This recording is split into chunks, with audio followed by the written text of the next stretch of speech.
એકવાર આ રીતે સેવ મમરા બનાવી લીધા તો બજારમાંથી પેકેટના મમરા ખાવાનું ભૂલી જશો. આ રીતે જો મમરા બનાવશો ને તો બીજે ત્રીજે દિવસે જે મમરામાંથી મસાલો છૂટો પડી જતો હોય અથવા તો ફીકા લાગતા હોય ને એ પણ નહીં થાય. તો ચાલો જોઈ લઈએ કે આવા ટેસ્ટી ચટાકેદાર સેવ મમરા આપણે કઈ રીતે બનાવીશું. તો સૌથી પહેલાં એક મોટું વાસણ લઈ લેશું, એની અંદર આવી રીતે ચાળણી મૂકી દઈશું અને આની અંદર આપણે મમરા નાખીશું. તો અહીંયા વજનમાં મેં ટોટલ 250 ગ્રામ જેટલા મમરા લીધા છે. તો મમરાને આવી રીતે જ્યારે પણ ઉપયોગમાં લો ને ત્યારે ચાળીને લેવાના, જેથી એનામાંની આવી રીતે ડસ્ટ હોય ને એ દૂર થઈ જાય અને ખાતી વખતે છે ને એ મોંમાં પણ ન આવે. તો આવી રીતે હંમેશા મમરાને ચાળીને લેવાના. હવે અત્યારે વિન્ટર છે ને તો મમરા એકદમ ક્રિસ્પી જ હોય છે. ચોમાસાની સિઝનમાં મમરા હવાઈ જતા હોય છે. તો અહીં તમે જોઈ શકો છો કે મમરાનો એક એક દાણો છે ને એકદમ ક્રિસ્પી છે. તો અત્યારે આપણે એને શેકીને નહીં લઈએ. પછી જો તમે ચોમાસામાં બનાવતા હોય તો મમરાને પહેલાં શેકી લેવાના, કોરા જ શેકી લેવાના, જ્યાં સુધી આ રીતના ક્રિસ્પી ન થાય. તો અહીંયા આપણા મમરા ક્રિસ્પી છે એટલે આપણે એને શેકીશું નહીં. હવે અહીંયા મોટું વાસણ લઈ લેશું, જેથી ચલાવતી વખતે આપણે આસાની રહે, અને ગેસની ફ્લેમને એકદમ સ્લો રાખી દઈશું. હવે આની અંદર હું અત્યારે 4 ટેબલ સ્પૂન જેટલું તેલ નાખી રહી છું. અત્યારે મેં મગફળીના તેલનો ઉપયોગ કર્યો છે, કારણ કે મગફળીના તેલમાં મમરા જ્યારે વઘારીએ છીએ તો એનો ફ્લેવર વધારે ઇન્હેન્સ થઈને આવે છે.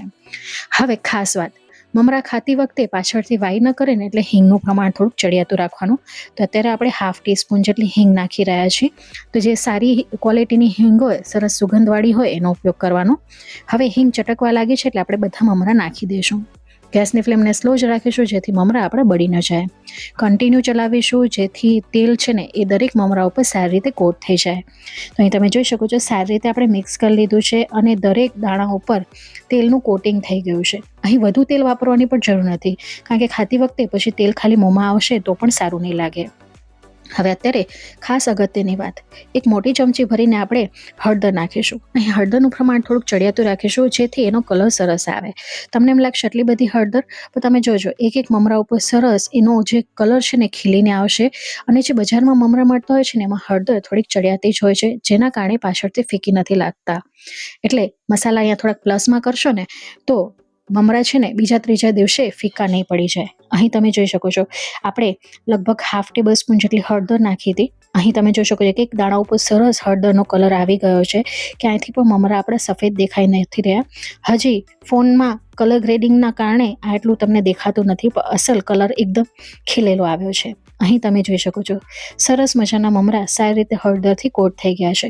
અને હળદર તમે જ્યારે થોડીક એક્સ્ટ્રા વાપરો છો ને તો એનો ફ્લેવર પણ સરસ આવે છે, અને ખાતી વખતે મમરા ફીકા નથી લાગતા. તો અહીં તમે જોઈ શકો છો બજાર જેવા મમરા લાગી રહ્યા છે ને. હવે જો બાળકો માટે બનાવવાના હોય તો તમારે મરચું પાવડર એડ કરવાની જરૂર નથી.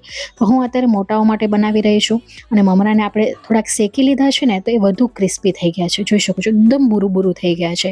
તો આવા જ મમરા આપણે તૈયાર થવા જોઈએ. હવે ગેસની ફ્લેમ આપણી સ્લો જ રાખવાની છે. આ સમયે હવે આની અંદર આપણે 2 ટેબલ સ્પૂન જેટલું તેલ નાખીશું. એ કારણ શું કામ હું તમને આગળ જણાવું છું. અત્યારે આપણે 2 ટેબલ સ્પૂન જેટલું મગફળીનું તેલ નાખીશું. સારી રીતે આપણે મિક્સ કરી લઈશું, જેથી બધા જ મમરા ઉપર તેલ કોટિંગ થઈ જાય. હવે તમને એમ લાગશે ઉપરથી તેલ વાપર્યું છે તો કાચું નહીં લાગે. ના, જી નહીં, બિલકુલ પણ નહીં લાગે, કારણ કે ગેસની ફ્લેમ આપણી ઓન જ છે. હવે આ સમયે આપણે 1 ટેબલ સ્પૂન જેટલું કાશ્મીર લાલ મરચું પાવડર નાખ્યું છે, અને 125 ગ્રામ જેટલી આપણે સેવ નાખી છે. જાડી સેવનો ઉપયોગ કર્યો છે, અને સારી રીતે ફટાફટ મિક્સ કરી લઈશું. ગેસની ફ્લેમ એકદમ સ્લો રાખવાની છે, જેથી મરચું પાવડર આપણું બળી ન જાય અને કલર છે ને કાળો ના આવે, કારણ કે મરચું બળી જશે તો કલર પણ કાળો આવશે. અહીં તમે જોઈ શકો છો બજારમાં મળે તેવા જ મમરા આપણા તૈયાર થયા છે. ઉપરથી તેલ નાખ્યું ને તો મરચાં છે એ મરચાંનો પાવડર છે એ ચોટી જાય છે. અને અત્યારે સ્વાદ અનુસાર મીઠું નાખ્યું છે. મમરામાં ઓલરેડી મીઠું થોડુંક આવતું જ હોય છે, એટલે મીઠાનું પ્રમાણ સાચવીને નાખવાનું.